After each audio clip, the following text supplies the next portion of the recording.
السلام علیکم ورحمۃ اللہ۔ میں آپ کا ہوسٹ معاویہ۔ آئی ہوپ کہ آپ سب خیریت سے ہوں گے۔ اس گئے گزرے دور میں ہر کوئی زندگی گزارنے کے طریقے ڈھونڈ رہا ہے، ہر کوئی زندگی گزارنے کے جواز تلاش کر رہا ہے۔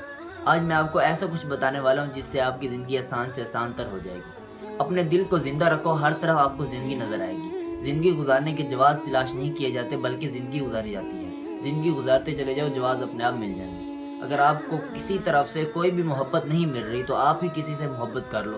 اگر کوئی با وفا شخص نہیں مل رہا تو کسی بے وفا سے کر لو۔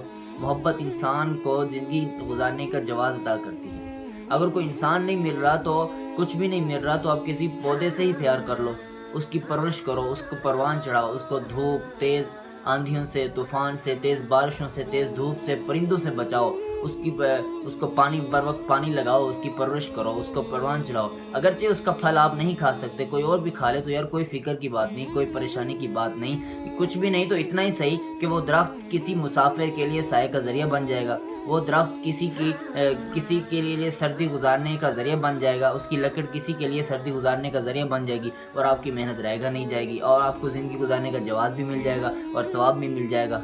تو اس کائنات آپ کی توجہ کی طلبگار ہے۔ اس کائنات میں دیکھیں، زندگی گزارنے کے جواز آپ کو مل جائیں گے۔ کچھ بھی نہیں ہو سکتا تو کسی پتھر کو ثقیل بناؤ، اس کو پالش کرو، اس پتھر سے آئینہ بن جائے گا، اور آئینہ کے اندر زندگی گزارنے کا جواز آپ کو لکھا ہوا مل جائے گا۔ تو یہ جو زندگی ہے، یہ جو دنیا ہے، یہ آپ کی توجہ کی محتاج ہے۔